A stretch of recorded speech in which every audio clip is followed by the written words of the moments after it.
Hello, YangGang. We have a very special Secure the Yang panel interview with the one and only Andrew Yang. Welcome back to the show, Andrew. I'm so glad to be back. This is so much fun.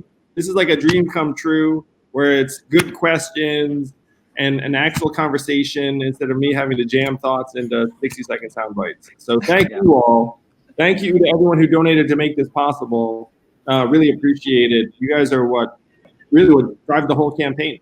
Well, I'm very delighted to also welcome Aaron, Kai, and Paget to this panel interview.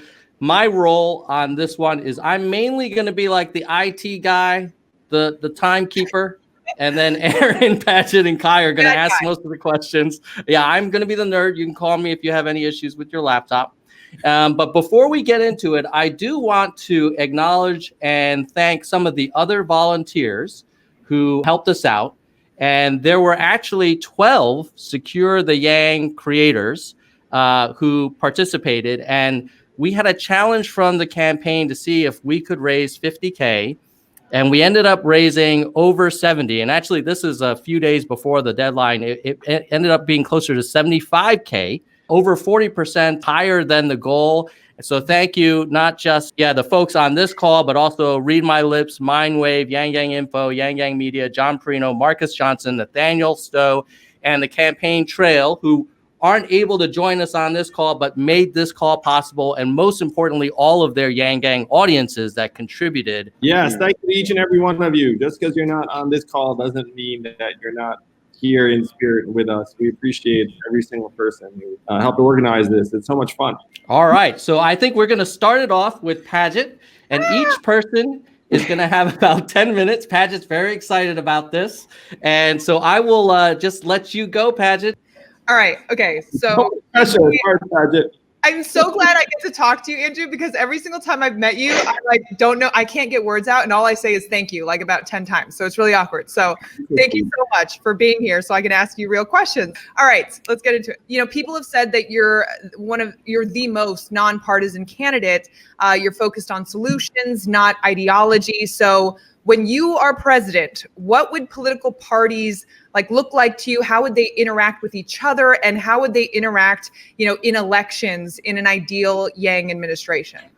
Well, first there's during my administration, and then there's moving forward. So during my administration, I would really try and push the Democratic Party toward things that we've agreed with the other side on, and vice versa. So you lead with the zones of agreement on things like infrastructure and obviously the freedom dividend. Historically, people were open to immigration reform on the other side of the aisle because you realize that we need to make significant moves in that direction. So order of business number one is just try and bring people together and say, look, I'm going to appoint Republicans to my administration as long as they have the right orientation and values and perspective. Moving forward, I think the two-party duopoly is seizing up our politics and paralyzing us from solving problems. So I'm championing ranked choice voting and a number of other democracy reforms. Right now, I believe the numbers are 28% of Americans are Democrats, 23% are Republicans, and then 40% or so are independents. And I suspect many of the people watching this consider themselves independents. The most independents lean towards one or the other. So a lot of folks in this 40% do not feel well served by the two-party duopoly. And having been through the Democratic nomination process, I believe that it does skew the priorities and the type of candidates. So ideally, you would have a more vibrant multi-party system, but that's not going to happen overnight. You have to try and make that happen over time. I think ranked choice voting would help a lot with that because people don't feel like they'll be wasting their vote if they vote for a candidate that's not from one of the big two. All right, so I have to go through these really, really quickly. What is a less serious question? What is one of the funniest stories from the campaign trail that also involved another candidate? I have so many fun candidate stories at this point. I've been telling one on the trail where Bernie said that he liked me to a journalist, and then I thanked him at the last debate stage. And then he put his arm around me and said, "Of course I like you, Andrew. You bring a lot of good ideas to the table." And I felt so touched. I was like, Bernie, it's like my uncle just knighted me. And I met his wife who was really excited to meet me, and I believe it was her daughter. Meeting family members of candidates is a lot of fun. Tom Steyer's wife and son thanked Evelyn on the way out of the last debate for the fact that I stuck up for Tom. Wow. So there are a lot of these interactions that happen behind the scenes. The funniest was that Kamala just she wanted to sneak a handkerchief onto the debate stage, and she didn't have any pockets on her outfit or a suit jacket, so she asked me to smuggle the handkerchief for her, and so I brought it to the podium, and then I passed it to her because we were debate neighbors. So that's pretty funny. Yeah, I could go on for a little bit. There's a lot of candidate banter back there. I wish you could, but I have to move on to the next question. All right, so inquiring minds really want to know, why do you really think MSNBC is not covering you at the same level as the other candidates? No, I genuinely think that MSNBC has a certain take or lens on candidates, and they prioritize certain things. Let's call it time in DC or political relationships, and then they were confused by my candidacy initially. I think that was the initial explanation. As for why they never change, yeah. that part, I would just say that they're a bit too institutionalized, and I do think that there are some stakeholders in that organization that favor a couple of candidates, most likely. I believe that the family that controls Comcast, which I think owns the network, has contributed or has hosted an event for Joe, and I believe there's some Buttigieg supporters there too. So that's my feeling, is that there's some stakeholders there who favor certain candidates, and there's an institutional bias towards people with DC experience and against people that seem very dissimilar from that. Those are my best bets. Well, we're going to prove them really wrong and make them look really bad. Like you said, I remember before in one of your press interviews. But what is one of your strongest personal qualities, in your opinion, and what's a quality that you want to develop further, personally or professionally? So something I'm proud of is that, like, I really don't get too full of myself because I don't know, man, why that is. It's like maybe because I was just so used to being like the runty kid or something. So like I'm still pleasantly surprised when people are happy to see me, as an example. So I think that's a good quality. I joked with the New York Times editorial board the other day that one of my qualifications to be president is I don't socialize very easily. As in I don't like just become accustomed to it and be like, of course you have to, like listen to me or treat me in a special way. So I think that's positive in most respects. Something that I want to work on, I think it's true for all of us, is I have a file of things that I'm grateful for. I just need to become more consistently appreciative and grateful for all of the wonderful things in my life. I'm just so fortunate, and I lose sight of that on a regular basis. Like when you're just out there doing work, you just lurch from one goal to the next, and you say, okay, now I have to do this, now I have to do that. I mean, big picture, this campaign's a wonderful experience. I meet incredible people like you all. At this point, hundreds of thousands, maybe millions of Americans are embracing the vision. I mean, it's like the most singular experience of my life, and I wish that I appreciated it on a moment-to-moment basis more than I did. So that's something I'm always working on. I think we all personally struggle with that. I know I do all the time. Okay, so you quit law, you started a nonprofit called Star Giving, and then you founded Venture for America. Who or what was your greatest influence in this history of the strong desire to give back to people and make the world a better place? Well, Star Giving was a for-profit, though it turned out being a not-for-profit in the sense that it never made any money. So I grew up on a very steady diet of fantasy novels, comic books, science fiction novels, Native American biographies. And so there was almost always a very strong set of protagonists and a moral compass, and you were going out trying to achieve some goal or save the world or a quest. And so I joked with someone when I was practicing law that when I was growing up, I didn't dream about being the scribe. I dreamt about going into the woods and killing the dragon. So I think some of those narratives growing up influenced me, where I said, you know what, like you should actually try and do some good or solve a problem or do something you're proud of, and not do something that's purely mercenary or for personal financial gain. Because the characters that were just out for money were almost always the bad guys in those books or stories. And when I did make a little bit of money in my 20s, I found that my happiness wasn't really attached to my income or my material comforts in a real way. And that was a splash of water in my face, where I said, okay, if that's not what drives me and gets me up in the morning, then what is? And so I started digging into that more fully when I tried to make these organizations happen. Paget, your last question. Oh, my last question. Okay. All right. So, oh no, I have to pick. Okay. Oh, no, don't worry, Paget. You can get the other one to me on Twitter. I'll answer it that way. Well, I want to know what is one of the most defining moments from your childhood, or when you were in college, or that made you who you are today, if you can pinpoint that. I told the story in another context. You probably heard it, but when my dad did come home from IBM angry at the fact, and he said that if you can't invent anything anymore at IBM, then they make you a manager. So he said this to me, and I was 14 or so. And I remember hearing this and thinking, like, is that right?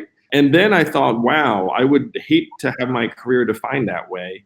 And so even at that point, it planted these seeds that I wanted to try and do something on my own, because I didn't want my career to be shaped by whether someone above me liked me or didn't like me. And then if they didn't like me, then I would spend years and not get promoted. Like, that seemed like a very, very tough, crummy situation.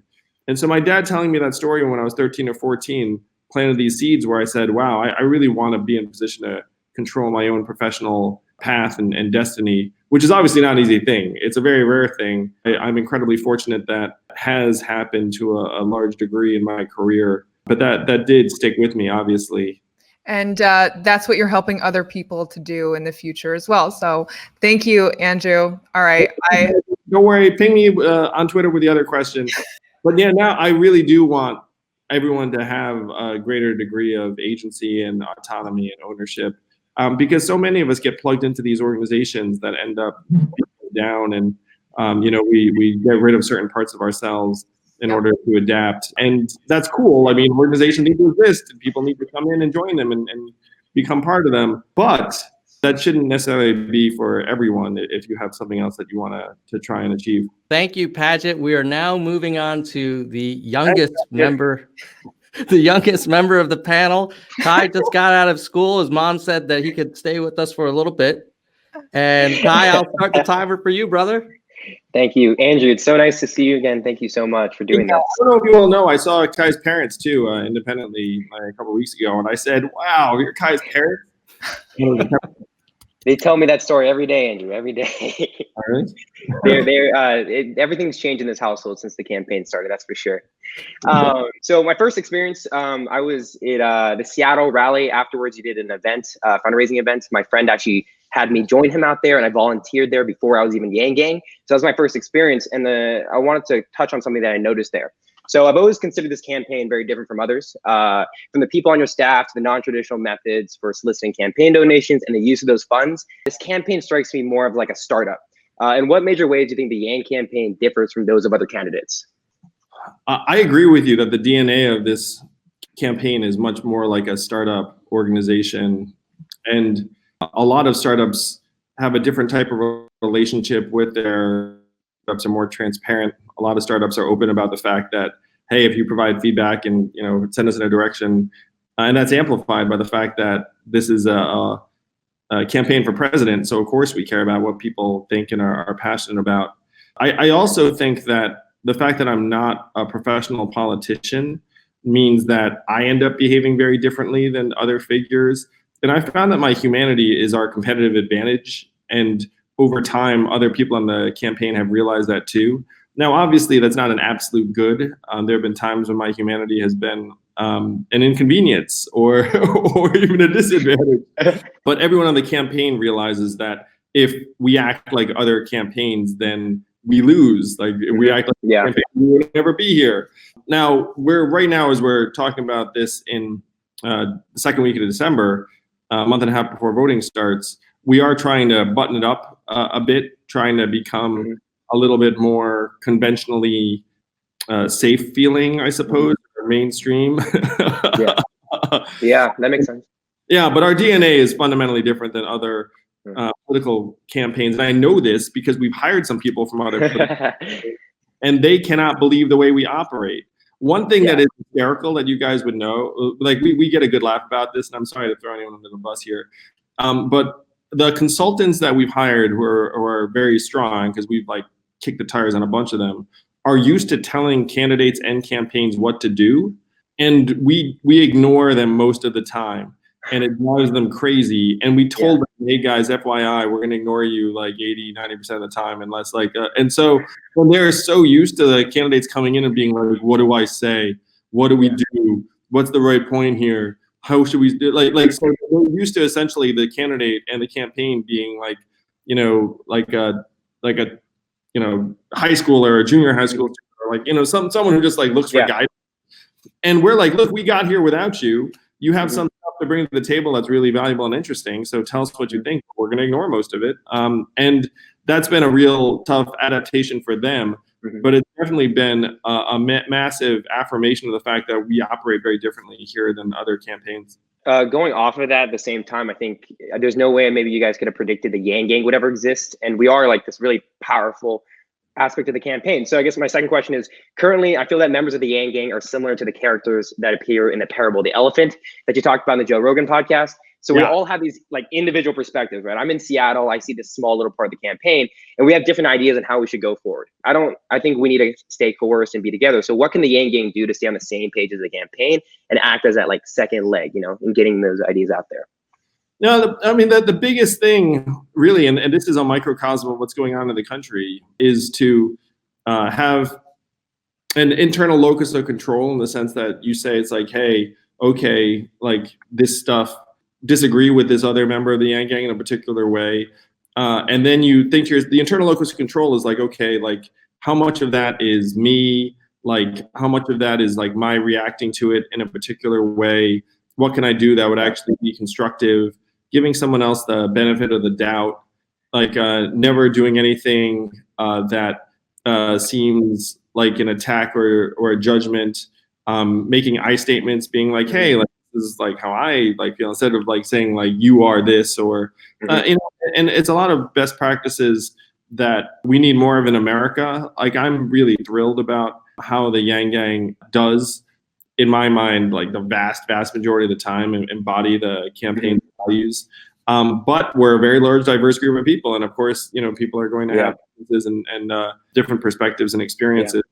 So there's no easy answer except to try and form a culture that has at least certain guideposts about the way we approach each other and these conversations, and not to assume negative intent, because I found that if you assume that the other person had a neutral or positive intent, then you can avoid many of the more raucous disagreements that end up building up in negative ways. Yeah, that's awesome. I've noticed that as we've grown, we've had these growing pains, but it's always sticking to the idea of humanity first, especially online. And that seems to always be able to be that correcting factor for us. And so that's, One thing I want to say too, Kai, and this is really important. This is like a leadership thing and it is very, very hard for us, the nature of our community.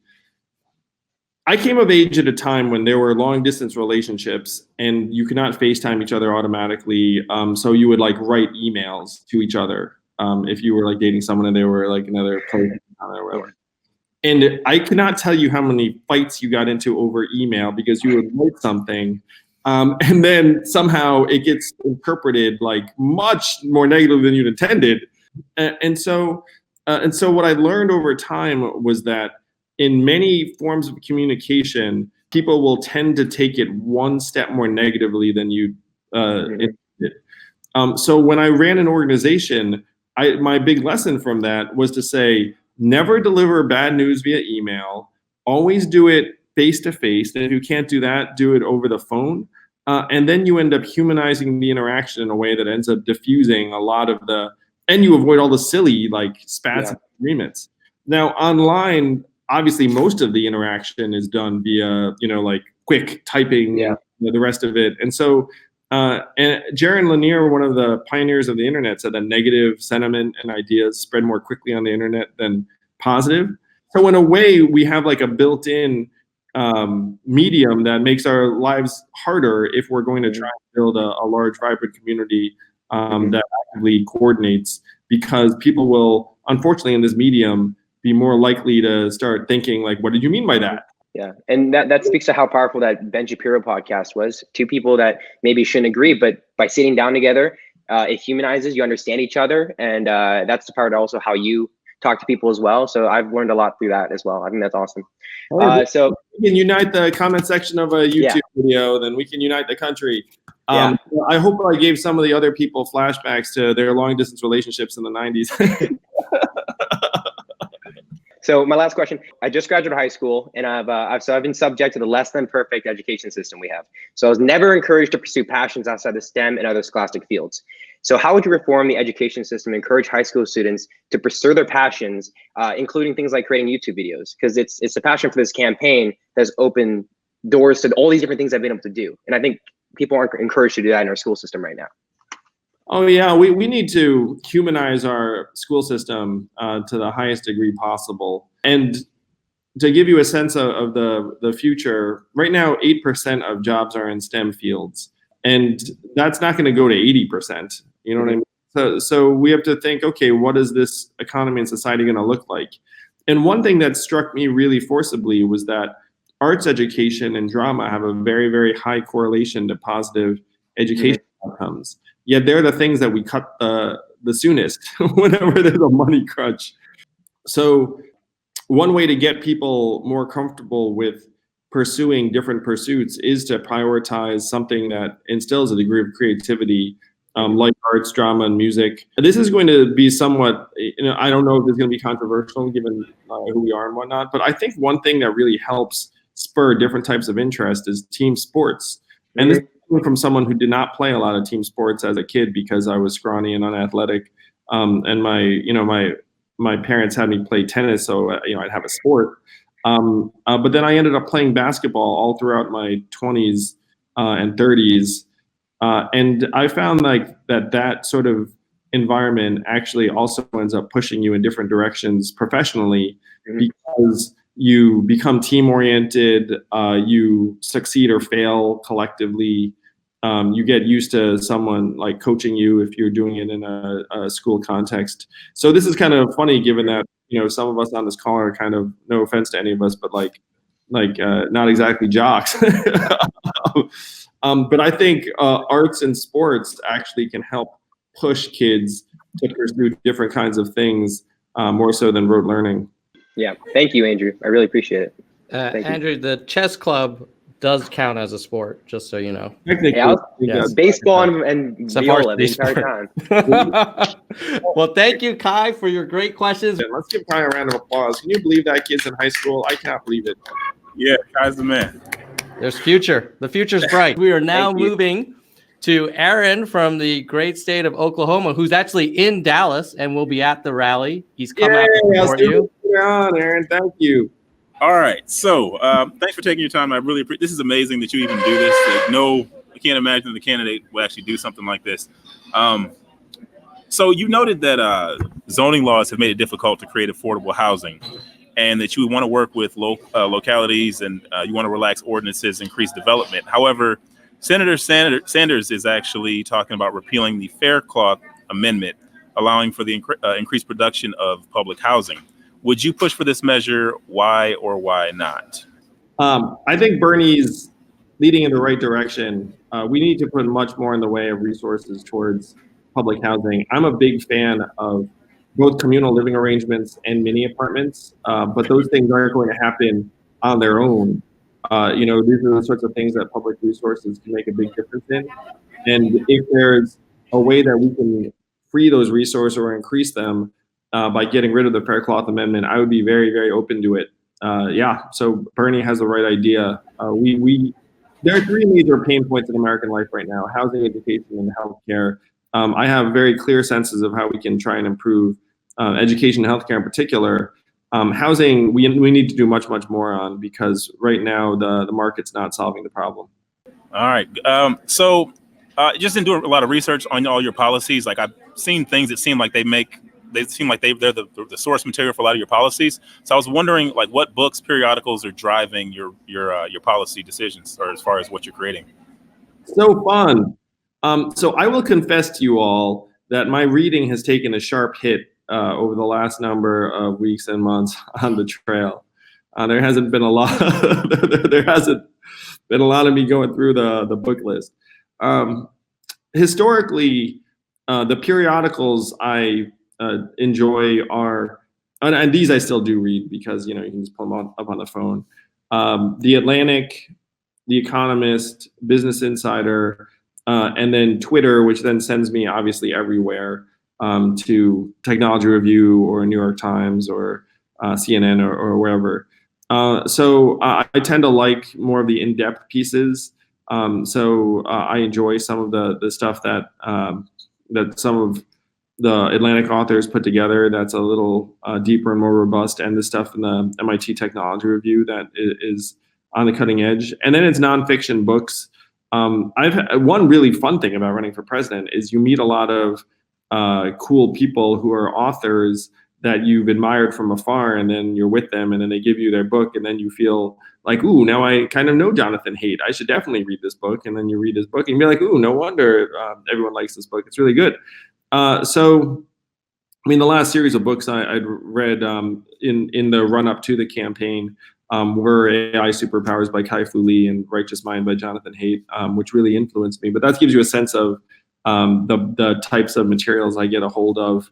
Right now, another fun thing about running for president is publishers send you advanced copies of books because they want you to, talk about them or blurb them. So remember that guy, Christian Picciolini, I talked about, the anti-hate activist, at the last debate. He has a new book coming out called Breaking Hate, and they just sent me an advanced copy. So if I had time to read, that would be something I would love to read. So given the limitations of the executive branch regarding local police departments, what are your plans to make sure that police departments actually use body cameras and non-lethal weaponry? And what metrics are you talking about adding to current studies so that we can make sure we're getting a more accurate account of the civil rights violations in the criminal justice system? Oh my gosh, Aaron, this makes me so angry that if you even try and figure out how many people are shot by police officers every year, you don't have the number. Like, how the heck do you not have that number? Like, if you're a citizen, that should be mildly terrifying that we don't have that number and that we have to cobble it together based upon press reports. So the first thing is you go to the Department of Justice and you say, hey, we need a freaking number. We need a baseline here, because how can you make progress? And it's hard, as you say, there are thousands, tens of thousands of different police departments and municipalities. But what I think the federal government can do really effectively is create preconception that every police officer should have a body cam on by just saying, we will write the check. Like, we will federally fund it. You local police departments don't need to worry about it. I actually spec'd it out. It's not even that expensive. These cameras are not that expensive. And so I proposed an every cop gets a camera bill, and then we just fund it. And then if you are a local police department, people will be like, why the heck don't you have cameras? Because literally they're free for you. So one, we have to fight to get those numbers. And if the Department of Justice comes to me and says, hey, or the FBI, and they say, hey, look, this number is like a terrible estimate because some of the police departments have not been complying, then you say, okay, at least we get some baseline, like based upon, like, give me some confidence level that we can extrapolate to. And then number two, try and figure out why the heck certain police departments are not reporting this number. Because that's, again, to me, an awful sign that there's something going on that, the American people would be deeply concerned about if we knew more. So in a debate. Also, one other thing, Aaron, sorry about this. I also want to try and get military equipment out of the hands of police departments. Because I get it. If you're a police department, you'd love to have the tank. You'd love to have the giant, battering ram and the rest of it. But that's just not what we should be doing with our police departments. All right, thank you for that. So in a debate with President Trump, he's obviously going to point to record GDP and employment levels. How do you communicate to the American people that that's not necessarily a measure of success when that's all they're being told. The great thing, Aaron, is I can just refer back to Donald Trump's own words when he was running for president. You remember, he's like, headline unemployment, like, oh, it's bunk. Millions of Americans like dropping out of the workforce. Don't listen to that. It's fake news. Then he becomes president and it became real news. So it's pretty, I was like, hey, I could just give a direct quote and be like, hey, Donald, this was you in 2015. Or I could make the same case I've been making to voters around the country, saying record highs right now in this country: stress, anxiety, mental illness, suicides, drug overdoses, life expectancy decline. Like, Americans are smart enough to understand, it's like, yeah, that stuff's actually a lot more important. And I'd say that you can look around your own communities, you know, we're in a health depression, a mental health depression, a mental health crisis. These numbers have nothing to do with your day-to-day lives. I think that would be a winning argument against Donald Trump, particularly because he used essentially the same argument a few years ago. Thank you for that. Okay, so China has a goal to be the leader in AI by 2030. Yeah. So, you know, it's hard to talk to people about, you know, the fourth industrial revolution when so much of it isn't occurring here. How, in the same vein of the last question, how do you communicate that to the American people, the magnitude of what that looks like in a society that doesn't really see any of that for the most part today? You know, I think if you say, hey, China's leapfrogging us in AI, most Americans sense that that is not good, even if they don't really know what AI is or what them leapfrogging us would mean. You know, if you say that they're going to beat us in AI, most Americans have relatively science fiction level pictures in their head. I actually had a conversation with someone about this, and I said, hey, China's going to leapfrog us in AI. And then he said, yeah, they're going to be able to have robot soldiers and, you know, defeat us. And then I thought, well, that's not exactly what I'd be worried about, but but it kind of gives like the general picture. One thing I also say to folks is that when artificial intelligence beat the best human Go player, that was watched by more people in China than the Super Bowl here in the US. So this is a major national priority in China in a way that it is not for us. I don't think you can somehow make Americans tune into the AI beating like the best humans at various things. But most Americans I've talked to have sensed that this is something that losing in would be very, very negative for us over time. All right. So one of my greatest compliments to you is I love the way you think and just the way you came up with why you thought automation was just bigger than what we saw currently. But then what will often happen is you'll say things sometimes about how UBI is going to cause, it'll allow people to be able to take money, pull it together and say, do fixer-uppers or things like that. Well, if that's the case, then people could logically, you know, just move to rural America where housing is much more affordable currently. So do you think that that's a fair statement to say that we're going to change that behavior simply by putting money in people's hands? And if you want to encourage that behavior, what would be your course of action to actually do that outside of just giving them the UBI? I have a sense of the limitations of putting $1,000 a month into people's hands, where it's not going to be a magic bullet, particularly where housing is concerned.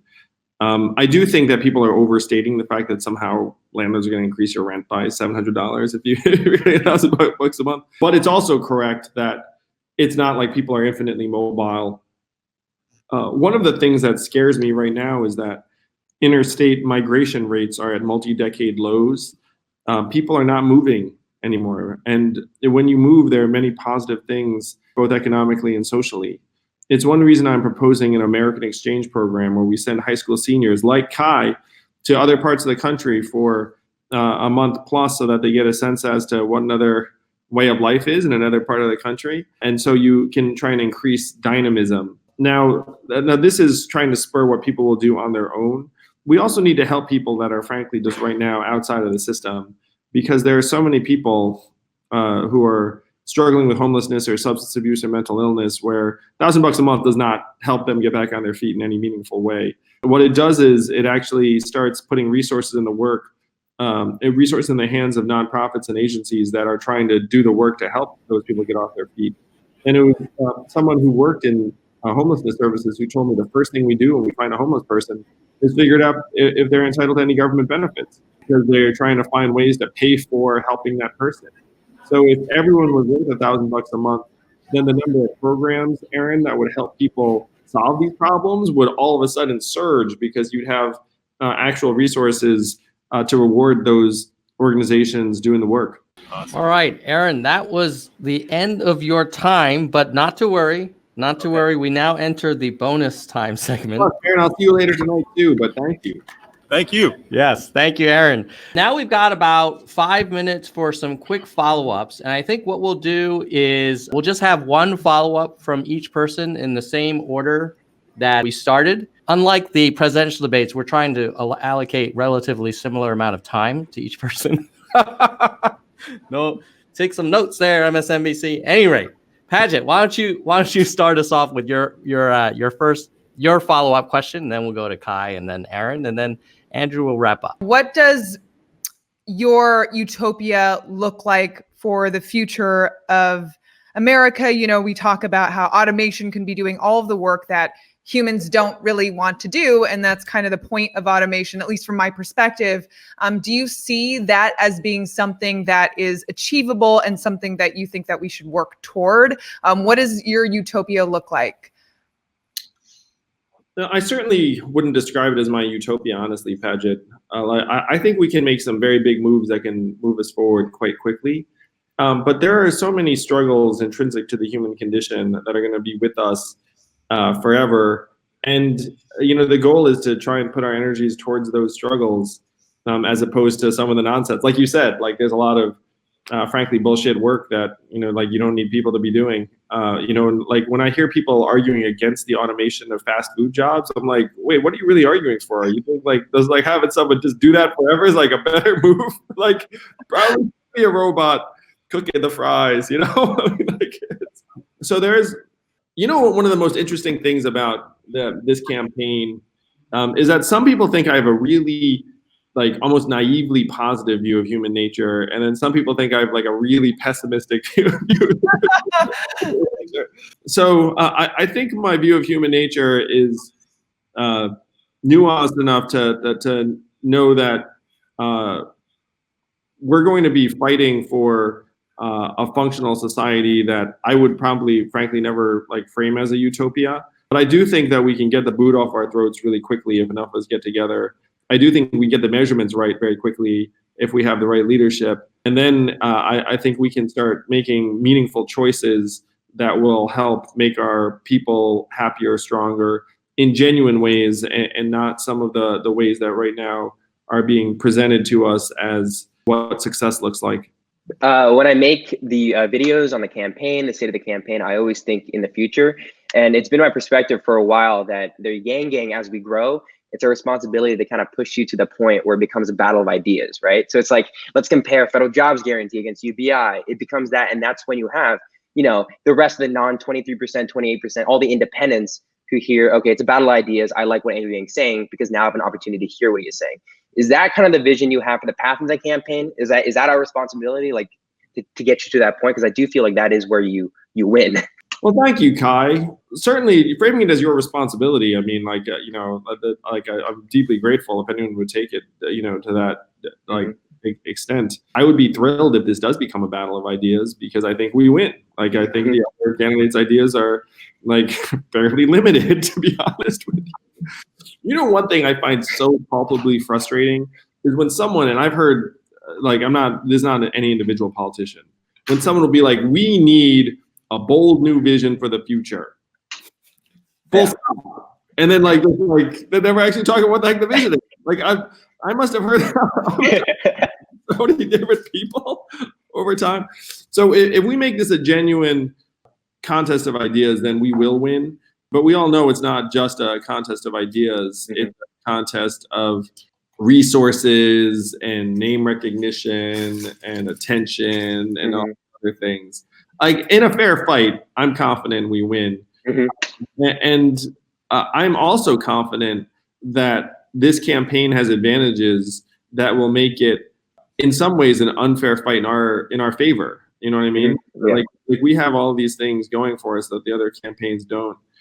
We speak to people directly, like, and I think my anti-establishmentness is like a huge sell to a massive number of Americans who are looking up, being like, I'm not sure, like, like I'm not sure these media way that's, you know, in our best interest. So thank you for saying that you feel it's your responsibility, Kai. If we get to that level, then we win. Why don't you wrap it up, and then Andrew will have some closing thoughts. Wait, we got a special guest. Who wants Zach. Oh, Zach is in the Hey, house. Zach. Zach, I love you guys. Everything We love you. you do is so awesome. So Keep up the good work, man. We love you. You guys are amazing. But I don't think people tell you enough. Like, what you do is so innovative. It's so You have innovative. changed the game in terms of how people fundraise, and it's so incredible. They're gonna write books about what you're doing. Thank you, thank you, thank you. I love you, and let's keep doing Me it. too. So like we should grow this. I seriously Love enjoy you guys. this about 1 million times more than Oh my God, we go to a real fundraiser, like a real. No, I was comparing it to a cable news hit. Oh yeah. We love you too, Zach. We love you, Zach. You also know that I have a goal to turn Zach into a matinee idol, and that I I am hate you. approximately 50% of the way there. Anything's possible. He's acting real. It's awesome. All right, Aaron, why don't you ask your question? Okay. All right, this is a simple question, but it's one of those. Okay, so with the American scorecard, you acknowledge the importance of having proper metrics, right? Well, my question is that regards several programs that are supposed to specifically benefit minorities, the funds end up going to different groups because they fall into the same categories. So would you support a measure to have a specific classification for people who are descendants of slavery versus just immigrants or different minority groups specifically? Because we feel like it seems like there's sometimes too much crossover. It's such a great question. To me, again, like if you don't have the right measurements, then it's very difficult. I'm for, first, obviously, a foundation for all Americans, but I don't think that comes anywhere close to addressing the historic legacy of slavery for millions of American descendants of slaves. So I'm for the bill that's being considered in the House right now to actually have a commission to study what reparations would look like. I would never put my own expertise on that stuff up against people who've been studying this question for years. But clearly, if you're going to move forward with reparations, then you would need to know who's a descendant of slaves. And so it makes sense that without that, it's impossible to actually implement anything. Well, thank you, Andrew. Those were the questions we had for you. And I know we promised your team we would stay on time, and we are about there. I enjoyed this so much. I could go on for longer. I'm going to do something. This is going to be my candidate privilege. First, let's give Tom a round of applause for being a great MC and tech support. And then, Tom, let's give you a question. Ooh. All right. Well, I would love to know, what do you think is going to change about the campaign strategy to break through? Or do you feel like we're waiting for a tipping point? Or are you getting ready to make some new moves to kind of change the game? Time waits for no man. I feel great about where we are right now. And I feel great because of you all, and you gave us the resources, not today, though you did it today too, so thank you. But you did it weeks ago, and so we started spending money weeks ago. And we haven't seen the impact of those decisions and expenditures yet. And so when you say like, hey, what's the strategy? Like, what are we going to change? Like, we essentially made decisions a month ago that we're about to start seeing the benefits of. And I'm excited about it. I'm excited to see how much of a bump we get. I'm excited to see how the press treatment of us changes after we ease directly into this like fifth spot and show that we are actually going to contend the whole way.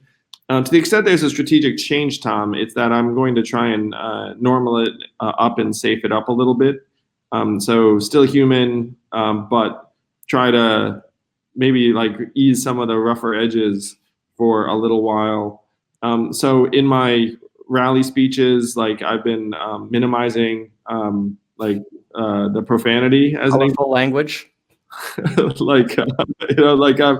Yeah. So that to the extent that there's a shift, it's going to be to try and make myself more just conventionally appealing for the 55, 60-year-old in Iowa trying to figure out who the best choice is.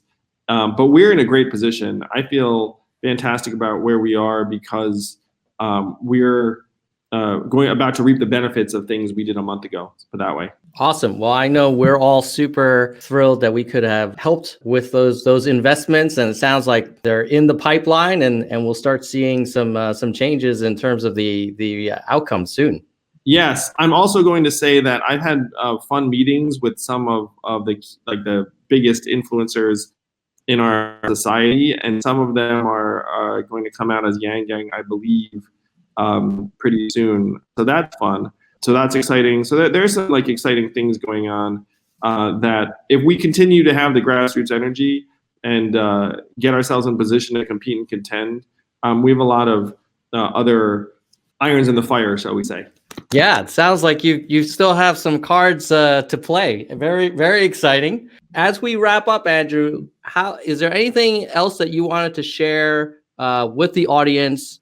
Thank you for your belief and confidence in me and the campaign. I hope you see that we're in position to make history together.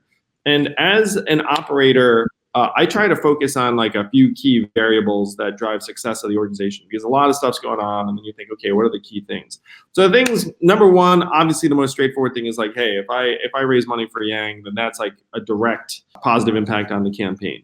Number two is the early voting in Iowa and New Hampshire primarily, but to a lesser extent, Nevada, South Carolina, and California, yay, California, and Texas, where we are right now, yay.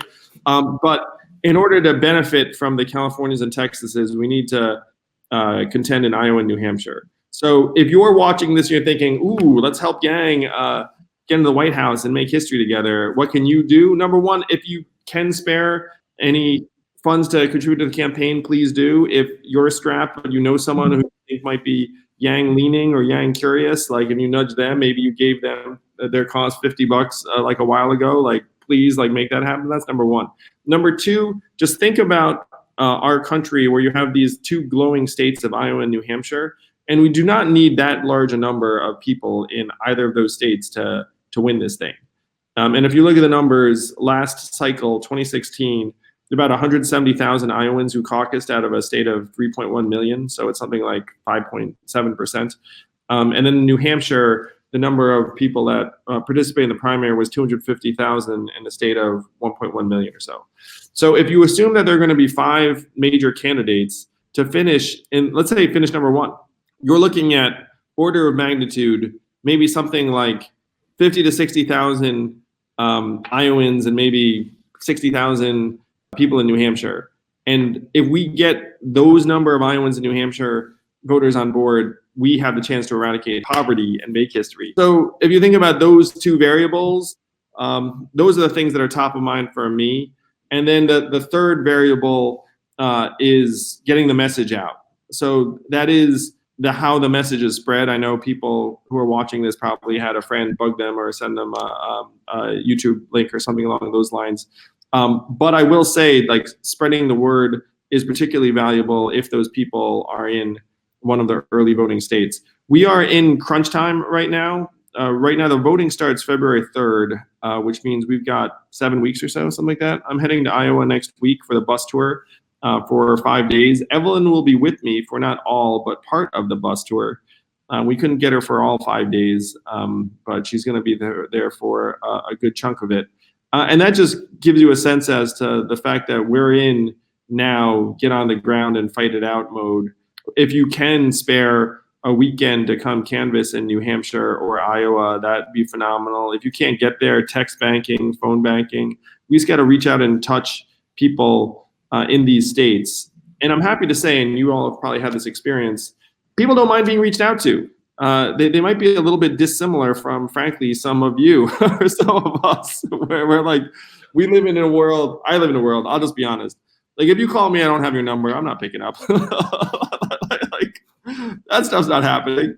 But that is not the experience of the average middle-aged voter in New Hampshire or Iowa. They actually don't mind conversation with another American or human being. So those are the ways to help. If you don't know what else to do, send money. But we can win this thing, and we can win this thing in large part because of each and every one of you. I'm so grateful to the YangGang. I said to someone else, I was prepared to do this alone because I could sleep at night, where it's like just the crazy Asian person ran around for a couple of years, like like I was game for that.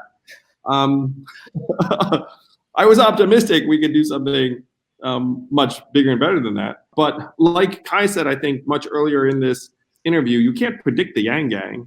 You can't predict each of you. You can't predict this movement that's come together. So I'm so grateful, and I know we're going to have the chance to celebrate in the White House, January 2021. Well, Andrew, we are just thrilled to have had the opportunity to chat with you, and we are really eager to keep fighting strong. I agree with you. It seems like the next 7 weeks are going to have outsized impact on the whole darn thing. And so it's time to just dig deeper and push harder. And we hope to see you again real soon, man. Would love that. Thank you all so much. You're the best. Let's do it. All right. Thank you, Andrew. Give him hell, Andrew. Give him hell. Thank you. I'll see you in a bit. Aaron. Bye. Peace. Bye. Hi, everyone. Wow, that was awesome. Yeah. Yeah, that doesn't happen all the time. No, it is not. Hey, great job, guys! Congratulations on pulling it off. I think that went really well. I see the counter is still running on record, so I remember to record it. Oh, good. Oh my God. Oh God.